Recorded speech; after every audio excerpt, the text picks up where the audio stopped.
Lahore police کی اہم اور حساس مجالس اور جلوسوں کی ڈرون کیمروں سے مانیٹرنگ جاری۔ ڈرون کیمروں سے مشکوک سرگرمیوں پر نظر رکھنے میں مدد ملے گی۔ ڈی آئی جی آپریشن سید علی ناصر رضوی کا کہنا تھا۔ دیکھیے لاہور سے رانا سرور کی یہ رپورٹ۔ لاہور پولیس کی اہم اور حساس مجالس و جلوسوں کی ڈرون کیمروں سے مانیٹرنگ جاری۔ ڈی آئی جی آپریشن سید علی ناصر رضوی کا کہنا تھا کہ ڈرون کیمروں سے مشکوک سرگرمیوں پر نظر رکھنے میں مدد ملے گی۔ ڈرون کیمروں کی مدد سے مجالس و جلوسوں کے روٹس کا صحیح جائزہ ممکن ہو پائے گا۔ ڈرون مانیٹرنگ مجالس و جلوس کی بہتر سیکیورٹی لگانے میں معاون ثابت ہوگی۔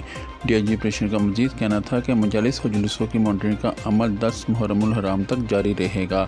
محرم سیکیورٹی ڈیوٹی پر آپریشن سمیت انویسٹیگیشن ونگ کے افسران اور جوان بھی تعینات ہیں۔ لاہور پولیس عزادار جلوسوں مجالس کو فل پروف سیکیورٹی فراہم کر رہی ہے۔ ڈی آئی جی آپریشن کا کہنا تھا کہ شہر کے مختلف مقامات پر آج 56 جلوس اور 425 مجالس منعقد ہوں گی۔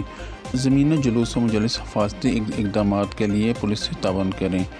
ڈی آئی جی آپریشن کی افسران کو جلوس کے راستوں اور مجالس کے مقامات پر مناسب پارکنگ کی بھی ہدایت۔ کیمرہ مین رانا عامر کے ساتھ رانا سرور اعلان نیوز لاہور۔